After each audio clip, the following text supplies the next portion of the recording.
Hola, bienvenidos a otro episodio de Sanar es Chido. Estamos hoy Elisa Tavares y me acompaña por acá. Ignacio Cruz, Qué gusto que estés por acá, Ignacio. ¿qué tal? Muchas gracias por la invitación. ¿Nos quieres contar un poquito de qué haces? Soy licenciado en psicología, egresado del Instituto Politécnico Nacional. Me he formado, soy practicante de psicoanálisis de orientación lacaniana. Y bueno, también, aparte de dedicarme como a la práctica clínica, pues también me dedico a la docencia a nivel licenciatura. Entonces, es un poco más o menos lo que hago en la actualidad. Qué gusto tenerte por acá, Ignacio. No, al contrario, el gusto es mío. Y bueno, vamos a desarrollar una pregunta que nos mandaron por ahí en redes, que es si los trastornos psicológicos se pueden fingir, ¿no? Ya la verdad es que tiene unas 2 semanas que nos hicieron esa pregunta y hemos visto por ahí que hay contenidos en redes o en ciertos programas que tienen que ver con eso. Entonces, nos parece un buen momento para desarrollar esta pregunta, que justo, pues la hablaremos desde diferentes perspectivas. Yo lo primero que te preguntaría es, ¿qué es un trastorno? Bueno, un trastorno definido desde cómo lo entendemos en la psicología tiene que ver con un conjunto de signos, de síntomas. Y creo que habría que precisar ahí la distinción entre lo que llamamos un signo, un síntoma. El síntoma lo entendemos como aquello que causa un sufrimiento a una persona, pero del cual solamente esa persona puede dar cuenta. Por ejemplo, lo va a poner un poco en términos médicos, porque finalmente son dos conceptos que retomamos de la medicina. A nivel de síntoma, un síntoma sería, por ejemplo, me duele la cabeza.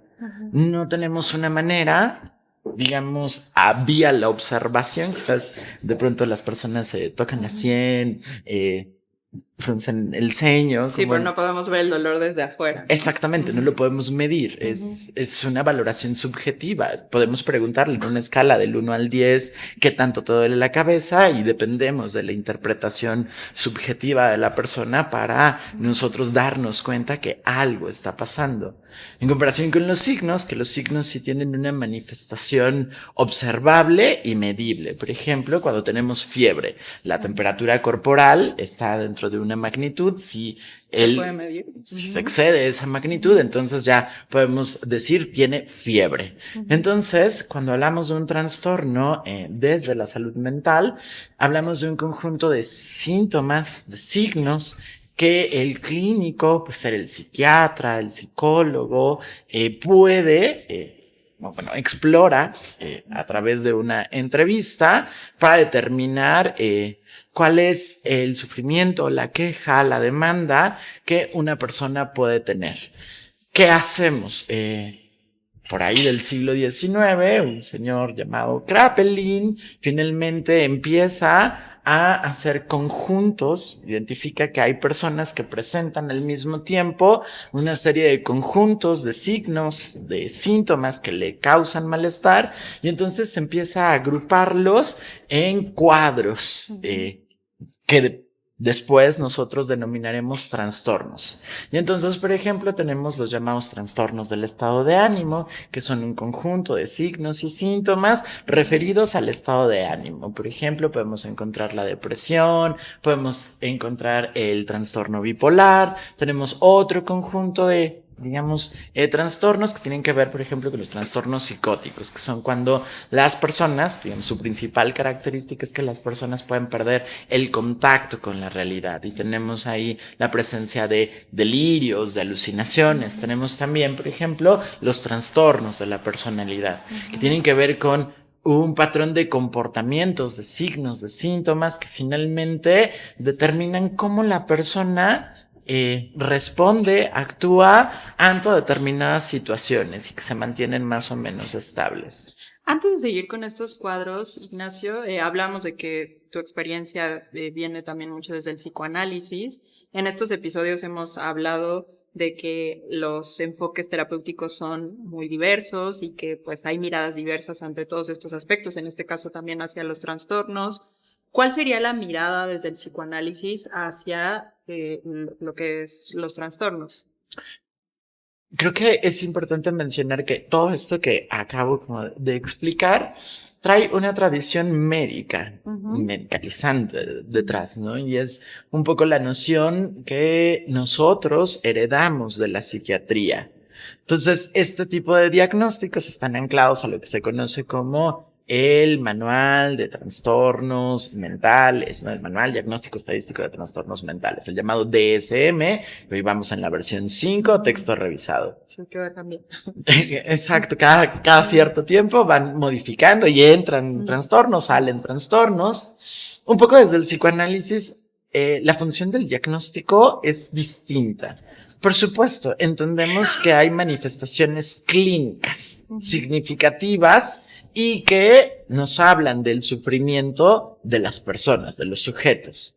Sin embargo, en psicoanálisis, específicamente en el psicoanálisis de orientación lacaniana, nosotros partimos de algo que se llama diagnóstico estructural. Para entender un poquito el concepto de estructura, cuando nosotros construimos una casa, pues finalmente hay ciertos elementos que no importa el tipo de casa que tengamos, tienen que estar presentes. Por ejemplo, los cimientos, los muros, el techo, forman parte de la estructura. Entonces, nosotros desde el psicoanálisis pensamos que existen ciertas condiciones estructurales, ciertos elementos que dan estructura a un sujeto, a la psique de un sujeto. Y entonces nosotros distinguimos 3 estructuras clínicas principalmente: la neurosis, la psicosis y también la perversión.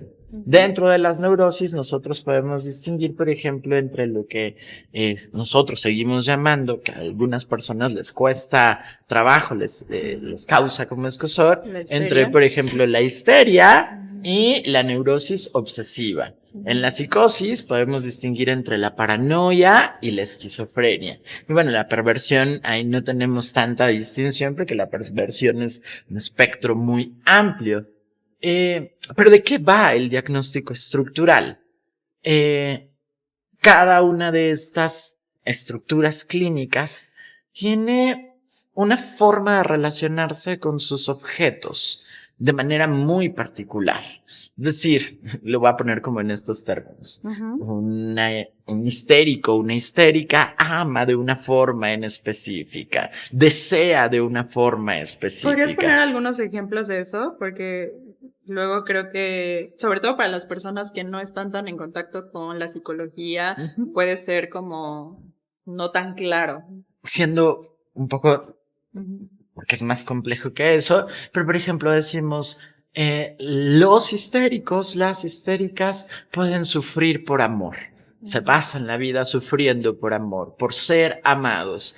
Y entonces, muchos de sus conflictos en la vida están directamente relacionados con esta verificación de ¿me ama? ¿Realmente me ama? ¿Realmente puedo ser ese objeto de deseo, ese objeto de satisfacción de un otro?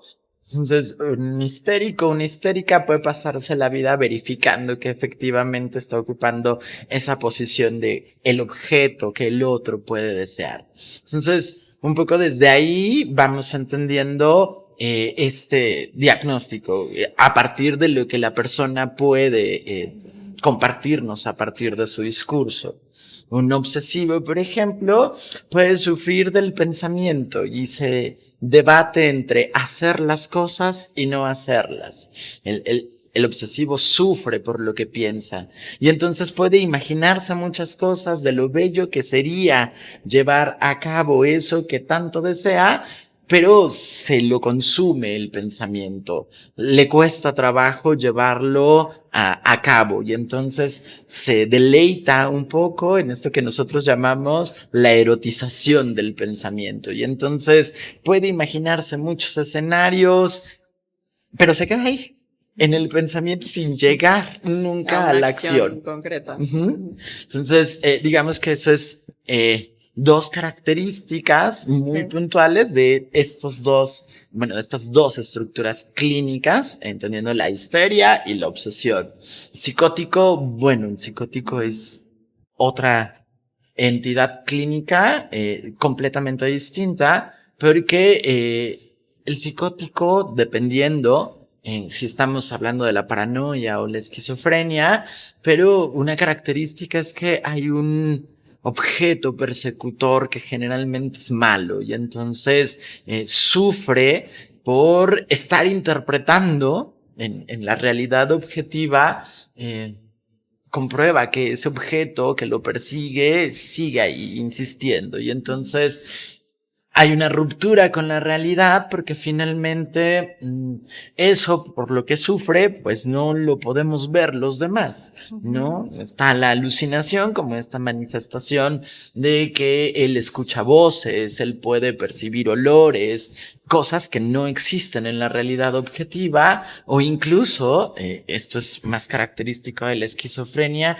el propio cuerpo como ese otro persecutor, como eso que no embona y entonces pueden tener estas experiencias de desgarramiento, de hay algo dentro de su cuerpo que los está literalmente desgarrando, los está rompiendo y a partir de eso pueden construir o no, lo voy a poner en estos términos, una historia delirante que les permite atemperar esa gran angustia que sienten por ese objeto que los está persiguiendo. Entonces, el delirio, desde esta perspectiva, puede ser un agente estabilizador, una parte discursiva que finalmente les permite hacerle frente a esa angustia tan desbordada. Entonces, acá para nosotros el diagnóstico tiene que ver más un poco con la vía de tratamiento, es decir, por dónde puede apuntar la cura, pero no hacemos un uso diagnóstico en el sentido de que llegue un paciente y decir, bueno, sí, es que eres histérica, o eres obsesivo, o eres psicótico. No, acá se trata más como de permitir que el propio sujeto vaya encontrando su posición subjetiva y pueda encontrar nuevas formas de colocar sus síntomas principalmente y que le sean menos avasalladores, que le sean menos angustiantes. Pensando en esta pregunta que nos hicieron, Ignacio, de si los trastornos se pueden fingir, y aquí estamos hablando del diagnóstico desde el psicoanálisis, cómo llegan las personas a presentar, en este caso, alguna de estas tres estructuras? Estamos hablando desde el psicoanálisis, pero antes también hiciste mención al DSM y de ahí todas las posibilidades, que no sé cuántas sean, pero son bastantes. Y también podríamos decir que muchos de estos trastornos del DSM pueden encajar en estas tres estructuras, ¿no? O sea, perfectamente. Pero justo para regresar a la pregunta es cómo las personas llegan a presentar, en este caso, histeria o un trastorno obsesivo, cómo se llega ahí, porque esta duda social de si no existe, pues parece que cuestionara eso, como no se puede llegar ahí, ¿no? O hay la posibilidad de que no se llegue ahí y que la persona lo diga porque lo escuchó. Pero pensando en que hay personas que sí llegan a esos lugares, ¿cómo se llega ahí? Se pueden fingir síntomas. Los signos es más complicado. O sea, yo puedo decir, estoy viendo en este momento, no sé, una sombra aquí y la sombra me dice que mate. Es complicado poder sostener como todo el tiempo la presencia de esa sombra e inventarse un delirio. Es complicado. Por otro lado, me parece que no se puede fingir una histeria, no se puede fingir una obsesión, porque realmente las personas o el sufrimiento de las personas radica un poco desde esas posiciones subjetivas. De lo que estamos hablando es de su historia, de la historia que el sujeto se ha contado a sí mismo con respecto a quién es él, ella, y quiénes son los otros, y qué tipo de relación establece con los otros. Sin embargo, creo que hoy, donde el discurso de la salud mental, la importancia de la salud mental se ha puesto en el centro del discurso social, uno de los efectos, digamos, de rebote es que también hay mucha difusión al respecto de, sobre todo, estos criterios que se supone que utilizamos para diagnosticar, ¿no? Claro, y que parecería de forma muy simplista que pueden ser una checklist, ¿no? De, mira, esto, sí, no, sí sí soy narcisista, sí soy obsesivo. Sí tengo depresión, sí tengo ansiedad, pero de pronto se queda como en esta lectura muy simplista de solo se trata de un checklist. Si bien, digamos, la intención del propio DSM es brindar orientación a los especialistas para que todos estemos como hablando el mismo idioma, tener la misma sintonía, el trabajo clínico especializado no se limita a hacer una checklist. Claro. Se trata de poner la escucha al servicio de esa persona que viene a consultar para intentar verificar que efectivamente algo de esos criterios se manifiesta en el comportamiento, en el pensamiento, en el discurso, en la actitud de esa persona. Muchas veces son observaciones muy finas, ¿no? Desde este lugar clínico, o sea, haciendo esa diferenciación de no es lo mismo estar en un TikTok y decir, esto me checa, a que un especialista haga pues sí, esta mirada fina de cómo se puede ver este signo o síntoma, de qué manera, de qué manera se está manifestando. Y además, hace rato hablábamos, y lo pongo ahorita un poquito en la mesa, hablamos de los diagnósticos de manera general, ¿no? Depresión, ansiedad, tal, pero puede haber formas muy particulares de que se manifieste en cada persona, ¿no? Entonces, eso también requiere la mirada específica y especializada de un clínico. Sí, es como esta imagen, este semblante, lo llamamos así, este semblante de la depresión, en donde nos imaginamos que la depresión se tiene que ver con una persona tirada en la cama, sin poder salir, llorando, comiéndose, no sé, 1 litro de helado, y en este talante muy melancólico, muy melodramático incluso, ¿no? Claro. Pero no siempre tiene esa cara la depresión.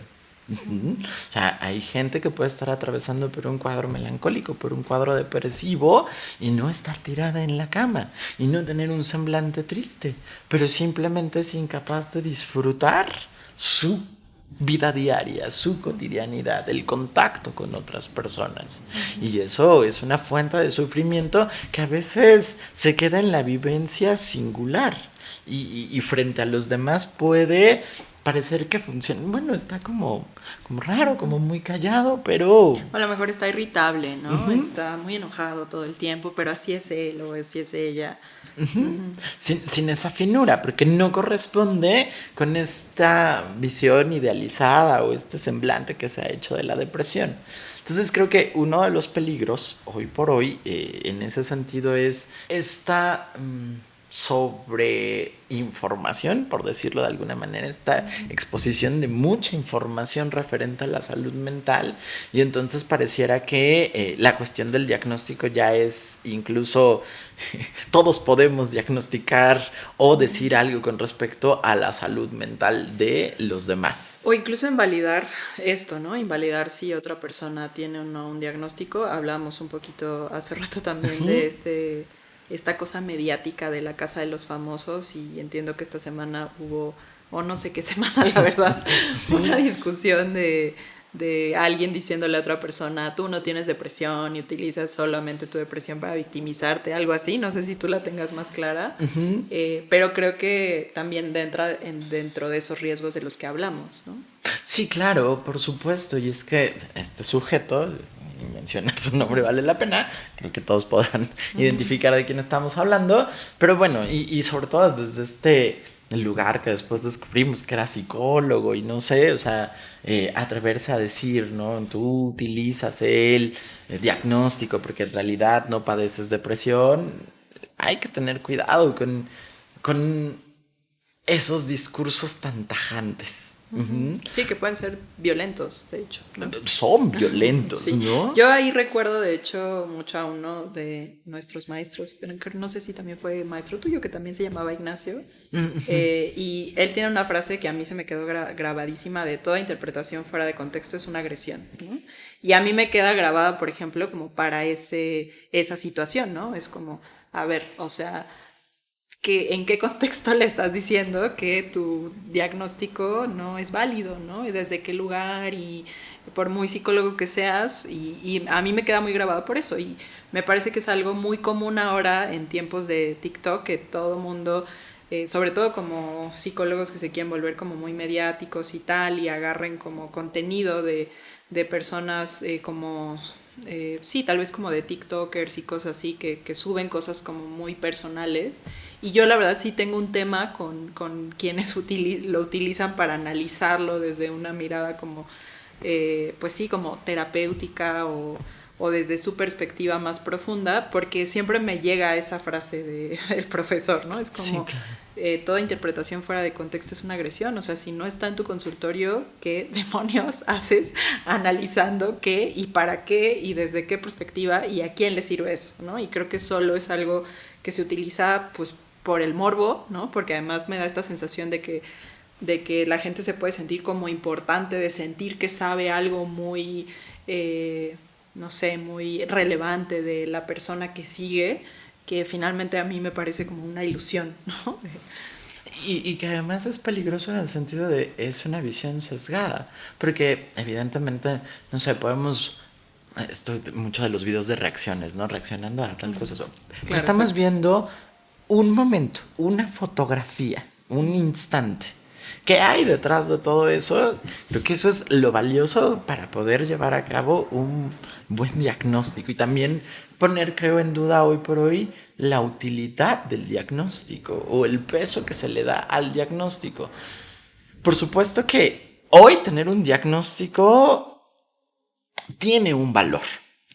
¿En qué sentido? Porque el diagnóstico puede utilizarse con diferentes fines. Con esto no quiero decir que esté mal diagnosticar, no, pero también hay que... Hay que pensarlo de manera crítica, ¿no? Exactamente, porque finalmente también están estos discursos que de pronto a partir del diagnóstico pareciera que se pueden autorizar para una serie de cuestiones, ¿no? Y entonces porque tengo depresión, porque tengo ansiedad, porque tengo TLP, entonces el mundo debería de... Y ahí está el problema, con los debería de, ¿no? Porque eso puede generar una serie de confrontaciones peligrosas. Y en realidad, creo que la utilidad del diagnóstico habría que verla en dos sentidos. Uno, es importante para el clínico porque tener un diagnóstico nos orienta al respecto de qué manera podemos intervenir. Claro, siempre teniendo en cuenta, me parece, independientemente de la clínica que se practique, de los enfoques, teniendo en cuenta la singularidad, porque como bien decías hace un momento, no es lo mismo un TLP para una persona que para otra. Hay signos, hay síntomas que pueden verse más intensificados en un caso que en otro. Claro. Entonces hay que tener cuidado con esas Y cuestiones. también que no es toda la persona, ¿no? O sea, que el diagnóstico es algo que atraviesa, que está presente, que puede mover en muchos niveles, pero que no necesariamente la psicoterapia solamente se centra en esta situación o esta problemática, que hay muchos otros aspectos humanos que muchas veces se tratan en términos psicoterapéuticos, ¿no? Y que también al final del día, no sé si estarás de acuerdo conmigo, llega un punto en un proceso terapéutico, perdón, en el que lo que menos importa es el diagnóstico. Porque la persona puede llevar su proceso hacia otros lugares. Claro, una vez que superamos como esos momentos de crisis en donde la sintomatología característica ha cedido un poco, donde la posición subjetiva quizás se encuentre... Con esto de la posición subjetiva me refiero a el sufrimiento, la creencia, la manera en la que las personas explican su propio sufrimiento. Se ha movido, ha cambiado de lugar, de posición y pueden explicárselo de otra forma. Entonces el proceso apunta ya no a resolver los sintomáticos, sino a otra cosa completamente distinta. Claro, estoy de acuerdo. Y entonces de pronto hoy interpreto, leo como en el discurso dominante hoy por hoy, que hay una demanda de diagnóstico, de dime qué tengo, y entonces creo que la primera pregunta es, ¿y qué utilidad? ¿Para qué es necesario un diagnóstico? ¿Qué va a permitir tener la etiqueta TLP, depresión, trastorno de ansiedad generalizada? Inserta aquí la etiqueta que sea. Y como dices, no porque sea malo, sino más bien para verlo de manera crítica. Digo, una de los aspectos importantes del diagnóstico es este sentido de autoconocimiento, ¿no? De poder mirar y decir, bueno, esto tiene que ver con esto, ¿no? Me pienso, por ejemplo, en las distimias, ¿no? Que muchas veces son estas depresiones como más silenciosas, ¿no? Que no son claras. Y a mí me ha pasado, al menos en consultorio, que una sensación de alivio cuando las personas dicen, bueno, esto ya tiene un sentido, ¿no? Me hace sentido por qué soy así y por qué ahora no me siento así, ¿no? Entonces creo que muchas veces acomodar, ¿no? ¿Por qué me pasa lo que me pasa? Puede tener un sentido, pero como dices, tiene sus riesgos y sus dobles filos, ¿no? Si ya se vuelve como, ok, y entonces por esto, entonces todo el mundo se debería acomodar a, no sé, o otros miles de dobles filos, ¿no? Claro, y también esto que de pronto hoy pasa mucho, de que las personas ya llegan autodiagnosticadas, claro. ¿no? Y entonces vengo porque tengo trastorno de ansiedad generalizada y de pronto uno cuestiona, bueno, ¿y de dónde obtuvo usted ese diagnóstico? Claro. Lo vi en un TikTok, ¿no? Sí, y entonces cumplo, y todo me hace sentido. Cumplo con todo el checklist. Ok, bueno, ahí un poco la invitación es, bueno, hábleme de eso, llévelo más allá, porque de pronto pareciera también que pueden llegar al espacio terapéutico únicamente para autorizarles el diagnóstico, como de, sí. Dime si sí o sí. Ajá, ¿no? Y de pronto no regresan, ¿no? Así que de, sí, ya me dijeron que tengo tal, y entonces ahí la pregunta es, ¿y qué va a hacer con eso fuera de ese contexto? Claro. O sea, si bien creo que es importante poner en la palestra que los trastornos mentales existen, que las personas sufren y que eso trae complicaciones en su vida de manera significativa. Por otro lado, el lado negativo de eso es hacer del diagnóstico algo que quizás en clínica llamamos una ganancia secundaria. Y es ahí donde hay que valorar. Necesito un diagnóstico porque quiero explicarme, porque intento entender qué es lo que me pasa, por qué me pasa y cómo hacerle frente. O requiero de una etiqueta diagnóstica porque eso me va a permitir obtener un privilegio, un beneficio, me va a permitir, lo podemos ver también un poco en la clínica con parejas, ¿no? Porque entonces puedo llegar y decirle a mi novia, a mi vínculo sexoafectivo, entonces me tienes que tratar de esta forma porque tengo tal cosa, ¿no? Sí. Y entonces... Y tienes que hacer esto. Claro. O sea, darle como la receta al otro de... Tienes que tratarme de esta forma, tienes que tenerme tales consideraciones, porque de lo contrario, creo que ahí está un poco el peligro. Me parece, retomando como esta pregunta inicial, salvo ciertas manifestaciones sintomáticas muy, muy específicas, una persona no hace ese uso tan, lo voy a poner de esta manera, no haría un uso tan cínico de pronto de su propio sufrimiento. Claro, porque además requiere conocimiento, ¿no? O sea, hablábamos de que se trata de cuadros, ¿no? Y entonces eso implica que cada cuadro tiene una lógica, ¿no? Y entonces no se trata, como dices, de fingir algún síntoma y ya, ¿no? Sino que habría que cubrir con toda una lógica para que realmente tenga sentido y en ese caso, pues un clínico se daría cuenta, a lo mejor otra persona no, pero hablabas de esa especificidad y entonces, ¿cuándo sí? ¿Cuándo sí hay situaciones en donde se puede fingir un trastorno? Dejando claro, que me parece muy importante, que no es la generalidad, o sea, no es lo que más sucede, es difícil, la gente no tiene toda la información para decir voy a fingir que estoy deprimido o tal, o que es muy complicado, yo creo, pero sí hay casos, ¿no? Tanto que están estos, incluso en el DSM, ¿no? Estos trastornos facticios. Ujú. Pero incluso esta intención de enfermarse, de fingir un cuadro clínico, representa ya un trastorno en sí claro, mismo. sí, Ajá. sí, Claro, habría que ver cuál es el contexto, un poco hablábamos antes de empezar de este caso muy famoso de Gypsy Rose, ¿no? sí, sí. Esta niña, que ya no era tan niña tampoco, que la mamá la mantenía como enferma, no sé cuántas operaciones, y bueno, ahí había una ganancia secundaria importante, porque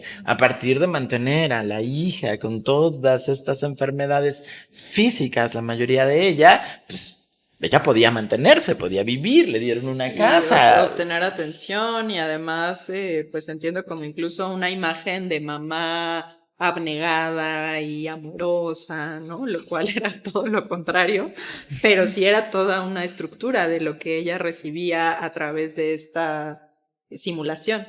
Y es esta cuestión de consistencia. O sea, incluso dentro pongámoslo, dentro de este fingimiento hay una consistencia, hay una preparación y eso es lo que lo lleva a un nivel de trastorno. Creo que una cuestión importante acá tendría que ir en la línea de diferenciar lo que sí es un trastorno de lo que no es un trastorno. Porque me parece que esta cuestión de poder acusar al otro de estás fingiendo un trastorno va en la línea de justo no poder hacer esa diferenciación. Somos sujetos que tenemos problemas en la vida cotidiana.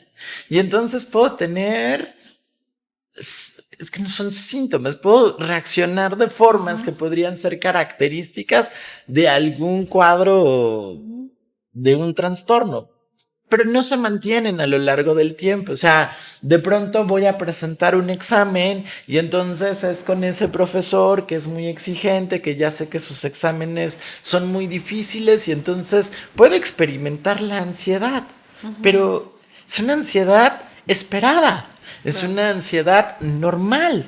Porque la ansiedad la experimentamos todos y nos ayuda a hacerle frente a situaciones de peligro, nos advierte. Claro, lo mismo estados de tristeza, ¿no? Incluso prolongados, por ejemplo, en el caso de un duelo, ¿no? Que es como es esperado, ¿no? Claro, se murió mi mascota, terminé con mi pareja, vamos, no. Lo raro sería que inmediatamente después de eso yo saliera con una sonrisa de oreja a oreja. Ahí algo No cuadra. la respuesta emocional no está dentro de lo esperado. La cuestión es cuando hacemos de esas manifestaciones que podríamos considerar son parte de vivir, de estar en el mundo, que las llevamos ya a un nivel de, tienes ansiedad. Sí, todo es patológico entonces, ¿no? Exactamente, creo que el peligro va cuando intentamos patologizar cualquier respuesta del otro. Y entonces de pronto ya... Y sobre todo cualquier respuesta que no me cheque a mí, ¿no? Porque desde dónde tú podrías... Y con qué autoridad, ¿no? O sea, de pronto pensemos, no sé, estoy molestando al otro, lo estoy molestando de alguna forma y de pronto lo hago explotar y tiene un arranque de ira. No, es que ya tienes problemas del control de impulsos, ve a terapia, porque tienes un trastorno. No, simplemente no me estoy dando cuenta cómo yo también puedo participar, cómo yo pude en algún momento provocar esa respuesta en el otro. Entonces creo que acá yo le daría como ese twist a la pregunta, porque si ya me planteo que alguien está fingiendo, es porque algo me está provocando a mí. O sea, claro. ¿Que es posible clínicamente hablando? Es posible, no es lo común. Eso ya, como mencionábamos hace un momento, implicaría o apuntaría a un cierto tipo de diagnóstico, porque no es normal que las personas finjan. Claro, y entonces es tener esta noción de si finjo uno, lo puedo fingir, pero tengo otro, ¿no? Porque no es normal. Ajá, y es que... Pero la cuestión acá creo que es poder distinguir en mis relaciones, en mi día a día, aquello que sí puede ser, me encanta esa frase, ¿no? Clínicamente significativo de lo que no es clínicamente significativo, es decir, que representa una respuesta normal en ese contexto en específico. si le estoy picando la cresta al otro, pues el otro me va a morder. Claro. Y está, por ejemplo, este criterio que siempre aparece en los trastornos que tiene que ver con que haya una afectación significativa en las diferentes áreas, ¿no? Entonces creo que esto está con lo clínicamente significativo, ¿no?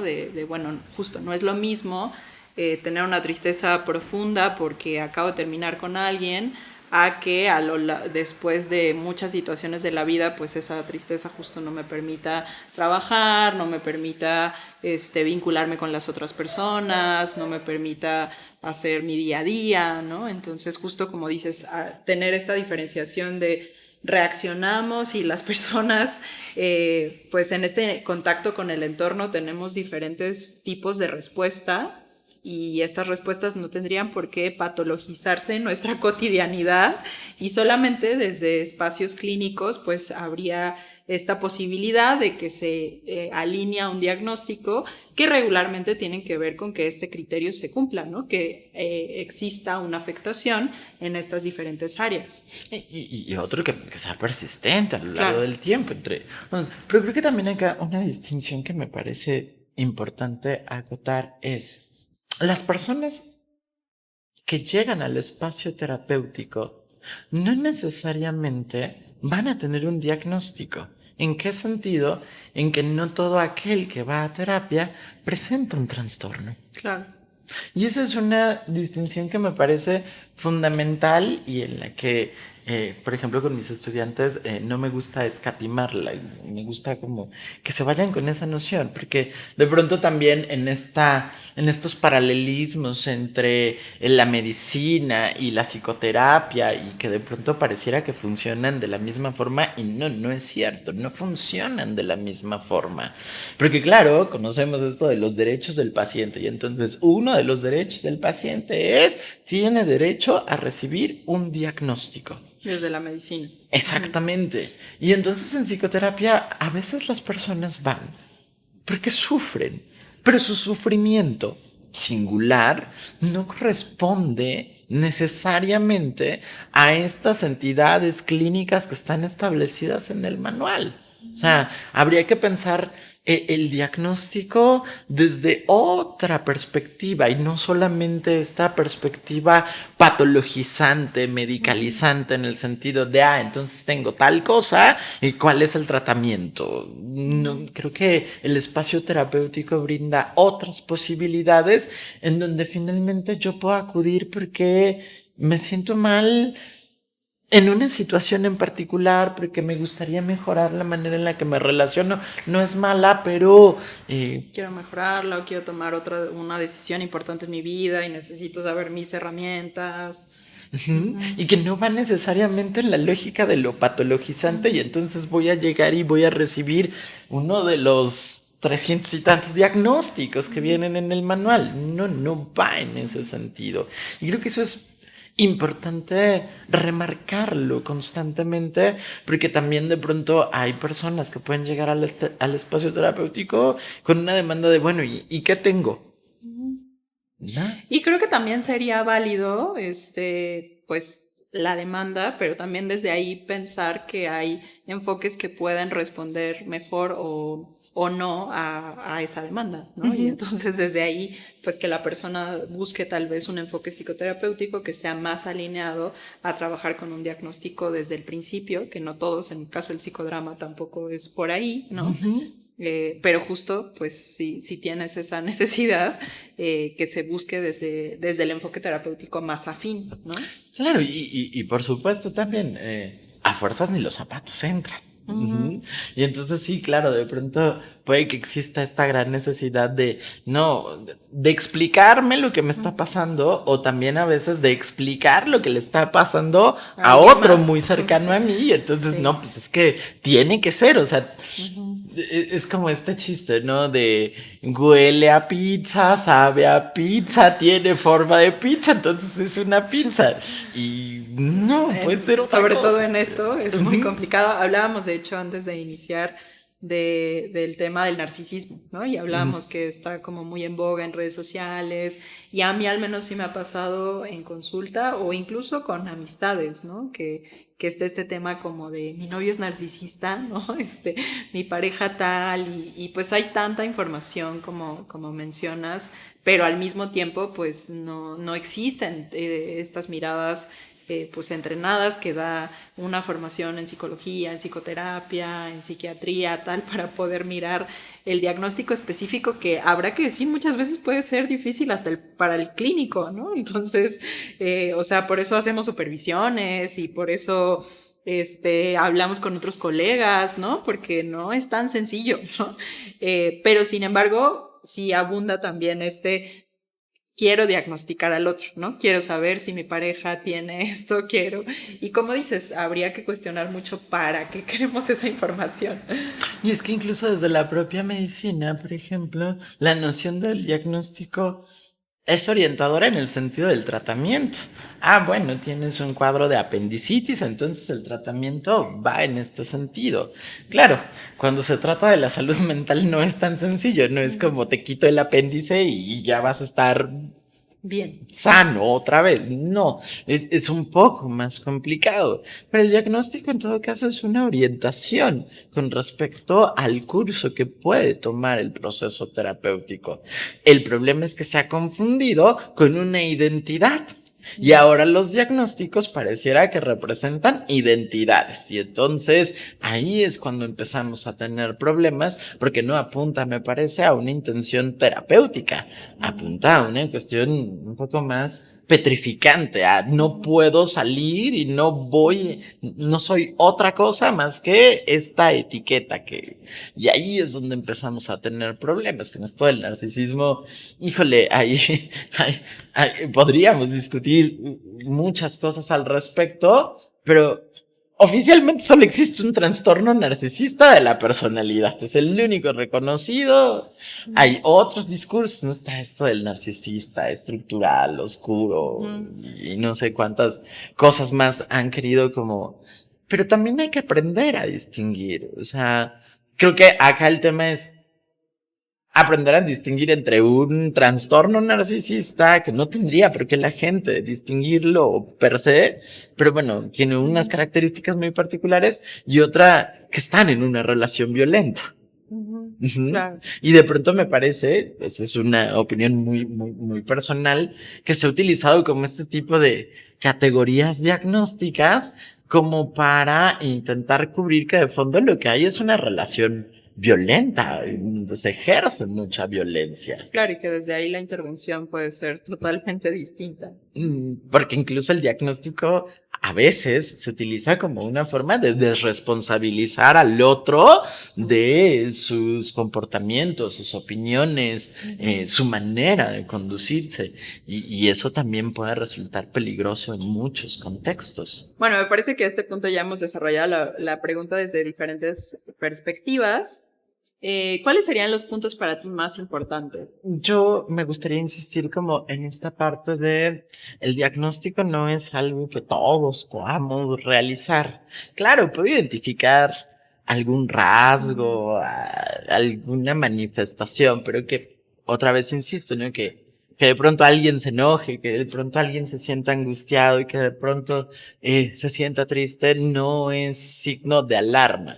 Creo que en el momento en el que empezamos a ver que cualquiera de estas manifestaciones dura más de lo esperado, compromete la integridad de la persona o de los que se encuentran a su alrededor.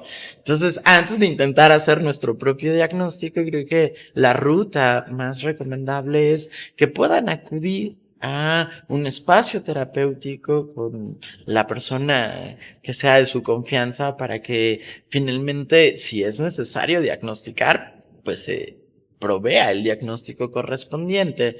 Pero sí intentar ser prudentes con nuestro furor diagnósticos y andar, es que fulanita tal, es que fulanito tal. O yo ya tengo esto porque coincido con esto que vi en TikTok, porque además me parece que en el momento funciona como una cosa de la inmediatez, ¿no? De ya sé algo que me pasa, ¿no? Y creo que en ese momento resuelvo algo, pero muchas veces justo alargar eso puede ser parte del problema, ¿no? De tener nociones, pues por todos lados, que no tienen un sentido, que no va para ningún lado, y eso puede alargar incluso la problemática de alguien, ¿no?